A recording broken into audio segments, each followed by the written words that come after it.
Assalamualaikum warahmatullahi wabarakatuh.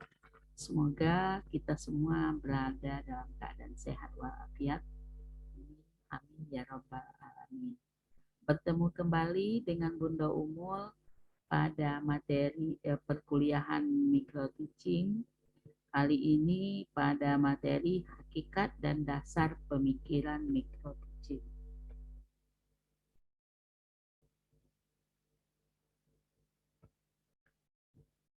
Kita masuk pada hakikat micro teaching.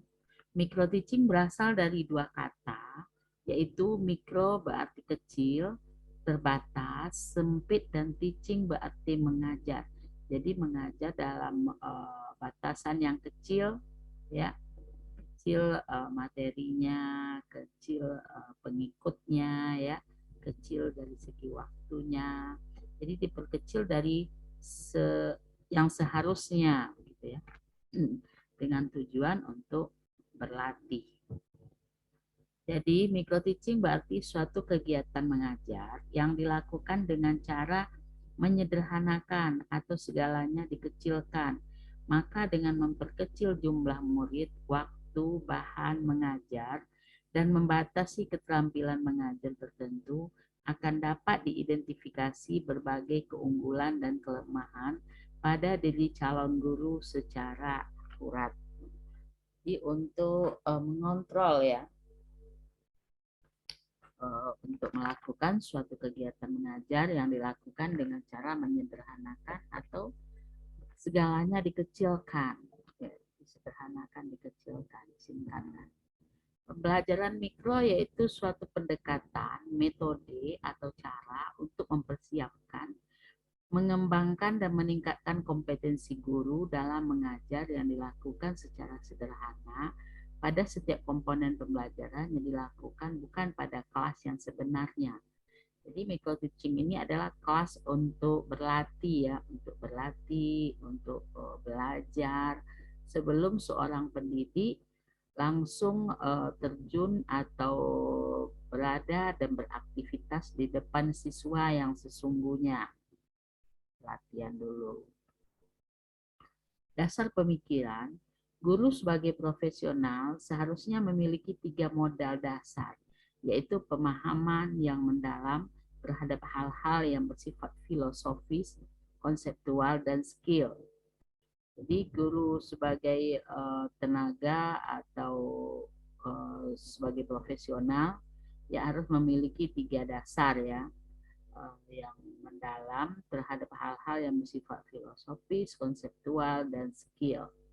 Di filosofisnya mengajar itu apa, kemudian konsep-konsepnya apa, ya, kemudian skillnya, ya, ketenagaannya, tampilannya. B. Pembelajaran merupakan suatu proses dan melibatkan berbagai aspek. Karena itu, untuk menciptakan pembelajaran yang kreatif diperlukan suatu keterampilan. Jadi mengajar itu menuntut seseorang pendidik atau guru itu mempunyai suatu keterampilan, ya, mempunyai suatu inovasi, mempunyai suatu trik, ya. Jadi mengajar itu tidak bisa diturun-temurunkan teknik dan caranya, ya, bisa tapi tidak bisa semuanya diturun-temurunkan, ya, karena setiap orang mempunyai trik masing-masing di dalam mengajar. Tampilan mengajar merupakan suatu kompetensi profesional yang cukup kompleks sebagai integrasi kompetensi guru secara utuh dan menyeluruh. Jadi mengajar itu suatu kompetensi yang profesional yang cukup kompleks, ya.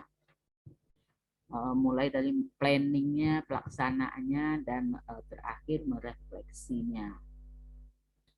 Kemudian D, sekumpulan teori yang diperoleh dari perkuliahan tidak akan mampu secara otomatis menghadapi berbagai problema yang ada dalam kelas tersebut. Persoalan administrasi, tempat praktek, dan mekanisme pengaturan waktu akan muncul secara bersamaan melahirkan situasi baru yang belum pernah ditemui oleh mahasiswa di meja atau di ruangan sekolah sehari-harinya. Jadi critical teaching itu merupakan suatu teori ya, teori yang didapat oleh mahasiswa, baik itu dari berbagai problematika, persoalan administrasi ya, tempat praktek dan sebagainya yang belum pernah ditemui mahasiswa di meja atau di ruang sekolah sehari-harinya. Jadi mahasiswa ditempa dulu di tempat pendidikan atau di perkuliahannya untuk mengajar. Pentingnya kemampuan guru dalam menyediakan kondisi KBM untuk apa pentingnya ya kemampuan guru. Jadi guru itu merupakan suatu hal yang penting kemampuannya dalam menyediakan kondisi KBM. KBM itu adalah kegiatan belajar mengajar. Kalau KBM itu berlangsung di kelas. Namun di kelas dalam arti kata suasananya ada guru, ada siswa, materinya yang terstruktur. Tapi KBM tidak mesti selalu di dalam kelas, bisa di luar kelas ya. KBM itu di guru, ada siswanya, ada materi, ada ya materi secara strukturnya ya, ada indikatornya, kegiatan belajar mengajar, tetapi tidak mesti dilakukan selalu di dalam kelas. Tapi orangnya harus yang disebut KBM adalah orang yang dalam satu kelas itu. Kemudian menghargai siswa sebagai insan pribadi dan insan sosial yang memiliki hakikat dan harga diri sebagai manusia. Jadi seorang guru harus menghargai siswanya, ya. Menghargai apa maksudnya? Menghargai pendapatnya, menghargai inisiatifnya, menghargai kemampuannya. Jadi kita tidak bisa menyamakan semua kemampuan siswa. Nah, siswa itu adalah manusia yang universal ya, jadi tidak bukan suatu gen yang sama ya. Kemudian menciptakan iklim hubungan yang intim dan erat antara guru dengan siswa, siswa dengan siswa. Jadi untuk menciptakan KBM yang menyenangkan, salah satunya ada hubungan timbal balik yang baik antara guru dan siswa. Ada saling kenal, saling keterkaitan, saling menyayangi, saling perhatian, ya, saling menyapa, tegur, ya. Guru tahu dengan siswanya, siswa tahu dengan gurunya. Guru memahami karakter dan kemampuan individual siswa. Siswa dengan siswa bergaul, maka akan terjadilah suasana yang kondusif. Kemudian menumbuhkan gairah dan kegembiraan belajar di kalangan siswa. Jadi guru harus punya trik bagaimana menumbuhkan minat belajar siswa, bagaimana membuat siswa ini enjoy, senang, tenang dalam belajar. Dia tidak tertekan, dia tidak takut, ya, tapi dia tenang di sana, berada tenang, ya, santai dalam arti kata, santai dalam keadaan serius, tidak tegang suasananya, mengasihkan. Waktu yang 35 menit atau 45 menit untuk KBM tidak terasa, sehingga sudah selesai juga pembelajaran. Ini disebut siswanya senang atau bergairah. Tapi kalau siswanya sudah merasa waktu yang singkat menjadi lama, ini maka tidak disebut gairah atau menyenangkan. D. Kesediaan dalam membantu siswa. Guru harus sedia membantu siswa. Membantu dari segi apa? Ya ada bisa dalam segala sesuatu ya, curhat pribadi, curhat tentang materi ya. Kemudian secara kesediaan membantu secara individual atau pribadi. Karena kemampuan siswa tadi dalam satu kelas itu tidak sama ya.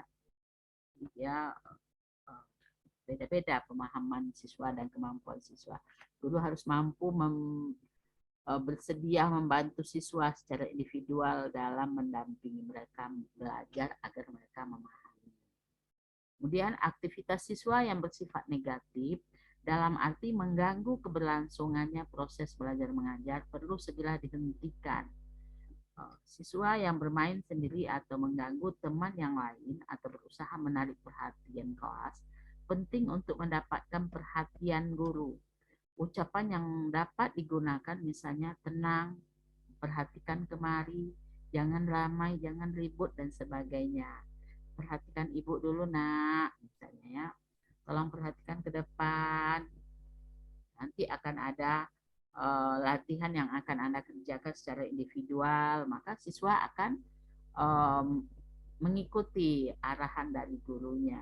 Ya. Jadi guru selalu mengingatkan siswa untuk aktif belajar. Guru sebagai kontrol sosialnya siswa di dalam kegiatan belajar mengajar. Kita akan kembali ya. Kemampuan profesional guru dalam proses belajar mengajar terdiri dari A. Mampu menguasai bahan bidang studi. Jadi kemampuan profesional guru itu profesional ya. Profesional dia mampu mengajar dengan baik, mampu mengajar sebagaimana mestinya. Modalnya harus menguasai bahan bidang studi dulu, menguasai dulu materi apa yang akan diajarkan, apa indikator ketercapaiannya, sehingga materi yang diajarkan mampu mencapai kiat yang dilakukan, mampu mencapai indikator yang diharapkan. Kemudian mampu mengelola program belajar mengajar. C. Mampu mengelola kelas. D. Mampu mengelola dan menggunakan media serta sumber belajar. Jadi sumber belajarnya harus mampu disediakan.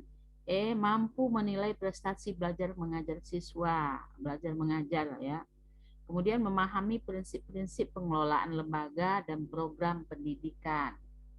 Jadi guru yang profesional, dia menguasai bahan bidang studi, mampu mengelola program belajar mengajar, mampu mengelola kelas, mampu mengelola dan menggunakan media serta sumber belajar, mampu menilai prestasi hasil belajar siswa, memahami prinsip-prinsip pengelolaan kelas dalam pendidikan ya.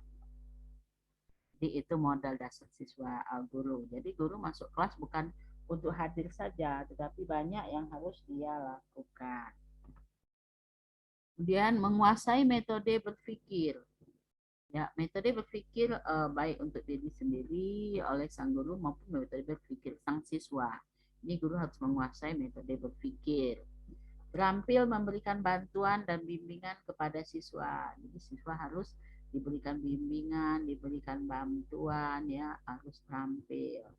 Kemudian meningkatkan kemampuan menjalankan misi profesional. Guru harus meningkatkan kemampuan menjalankan misi profesional. Guru memiliki wawasan tentang penelitian pendidikan. Jadi guru harus mampu memahami wawasan tentang penelitian pendidikan. Penelitian pendidikan yang paling dekat dengan guru adalah PTK ya, terutama untuk guru-guru kelas ya. Mampu menyelenggarakan penelitian yang sederhana ya. Penelitian sederhana diperlukan untuk mengevaluasi atau untuk memberikan hal yang lebih baik lagi terhadap kinerja sang guru di dalam KBM. Mampu memahami karakteristik siswa. Siswa 25 atau 30 dalam satu kelas, guru harus mampu memahami karakteristik siswa. Guru harus paham dengan siswa, hafal siswanya, hafal namanya, hafal karakter dan pola pikirnya dan teknik cara-cara dia belajar bagaimana ya. Jadi hafal. Karena jika tidak hafal dengan siswanya, maka sulit untuk mendampingi atau mengetahui kemampuan siswa secara individual. Kemudian mampu menyelenggarakan administrasi sekolah, yaitu perangkat pembelajaran ya. Kalau guru sangat wajib atau dekat dengan perangkat pembelajaran, yaitu kurikulum yang dituangkan di dalam silabus, kemudian silabus diturunkan dalam bentuk RPP, RPP lengkap ya. Kemudian RPP dilengkapi dengan materi, metode, media, evaluasi dan penilaian ya. Kemudian memiliki wawasan tentang inovasi pendidikan ya. Salah satu inovasi pendidikan saat ini adalah menggeluti teknologi ya, menggeluti teknologi Itu salah satu inovasi dalam pembelajaran. Jadi berinovasi dalam pembelajaran. Guru mengadakan variasi, tidak mesti melakukan metode ceramah terus. Ada teknik, ada ceramahnya, ada diskusinya, ada presentasi, ada latihan, ada unjuk kerja, ya, ada observasi. Kemudian berani mengambil keputusan, baik dalam KBM secara secara tingkah laku siswa maupun secara akademiknya. Yaitu di dalam penilaian rapor ada penilaian kognitif, afektif, dan psikomotor. Jadi penilaian terhadap kemampuan dia, sikapnya ya, dan keterampilannya. Kemudian memahami, jadi dalam mengambil keputusan atau penilaian jangan bersifat subjektif, tapi bersifatlah objektif demi keuntungan bagi siswanya. Subjektif itu keuntungan atau kebaikan sesaat, tapi akan menghancurkan si siswa. Tapi kalau keputusan penilaian dalam segi objektif, ini akan menguntungkan atau membentuk siswa secara jangka panjang. Tapi kalau subjektif ini hanya berlaku jangka pendek dan akan merugikan pada jangka panjang. Kemudian memahami kurikulum ya, kurikulum harus dipahami, itu silabus ya. Mampu bekerja dalam kurikulum ada KD, indikator, sub-KD, materi, pembelajaran, waktu, dan sebagainya. Mampu bekerja atau berencana dan terprogram, ya, mampu merencanakan suatu program dalam pembelajaran. Mampu menggunakan waktu secara tepat, jadi menggunakan durasi waktu secara tepat. Kemudian kemampuan sosial. Dalam proses belajar mengajar menurut Wijaya dan Rusian pada tahun 1991, bahwa guru harus mampu satu, terampil berkomunikasi dengan siswa. Guru adalah otomatis orang yang mampu berkomunikasi, karena modal utama seorang guru adalah komunikasi. Jadi guru harus terampil berkomunikasi dengan siswa. B, bersikap simpatik baik kepada siswa dan guru. Ya, simpatik ya. Simpatik itu maksudnya apa ya? Suka begitu ya. Suka dalam arti kata refleks gitu ya. Suka, kemudian dengan suka dia akan memperhatikan, akan berbuat baik, akan membimbing, akan mengarahkan ya. Kemudian C, dalam bekerja sama, dapat bekerja sama dengan BP3. Ya, guru harus mampu bekerja sama dengan BP3. Karena jika ada suatu masalah di dalam kelas terhadap siswa atau secara individu maupun klasikal ya, ini apabila seorang guru tidak mampu untuk mencarikan solusinya untuk memperbaiki siswa tersebut dalam bersikap atau hal-hal tertentu, maka guru bisa bekerja sama dengan pihak BP3 ya. Oh, maaf ya, maksudnya dapat bekerja sama dengan BP3. BP3 ini maksudnya masyarakat ya, masyarakat atau wali kelas. Jadi dalam dalam ini dengan wali murid ya. Jadi dapat bekerja sama dengan wali murid. Menjalin hubungan yang baik dengan wali murid ya, karena wali murid sudah menitipkan anaknya. Kemudian guru juga perlu siswa ya. Siswa sudah di sekolah dan dititipkan oleh orang tuanya, harus terjalin komunikasi yang baik ya. Karena orang masyarakat atau wali murid adalah konsumen daripada sekolah ya. Itu dia yang menggunakan atau menitipkan anaknya pada sekolah-sekolah. Jadi harus mendapat bekerja sama dan menjalin hubungan yang baik dengan BP3, yaitu wali atau orang tua siswa. BP3 itu pengurus ya, pengurus daripada yang diambil dari masyarakat ya, wali murid. Kemudian pandai bergaul dengan kawan kerja dan mitra pendidikan.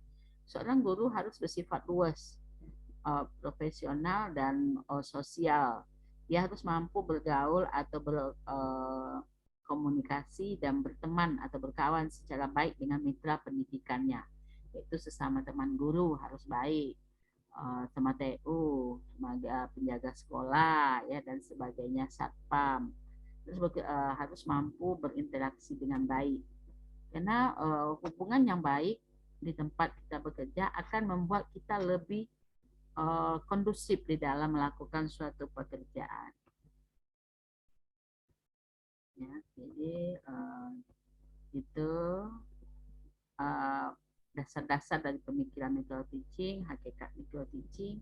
Jadi guru harus menguasai materi ya, memahami siswanya, mampu membuat program pembelajaran ya, bekerja sama atau berinteraksi sesama siswa, sesama teman mengajar, berinteraksi baik atau hubungan baik dengan pihak masyarakat ya. Itu hakikat dasar dan pemikiran dari micro teaching. Bahwa micro teaching itu adalah wadah ya, sebuah istilah yang diperuntukkan untuk dimaknai dan diterapkan merupakan suatu wadah atau suatu tempat ya untuk melaksanakan latihan di dalam mengajar. Mikro dalam artian yang kecil, kecil dalam arti kata orang yang menyaksikan, kecil dalam arti segi waktu yang dipersingkat, kecil dalam arti kata materi yang diperkecil ya. Jadi itu yang disebut dengan mikro ya. Demikian saja materi hakikat dan dasar pemikiran micro teaching. Semoga dapat dipahami. Bunda akhiri, billahi taufiq wal hidayah. Assalamualaikum warahmatullahi wabarakatuh.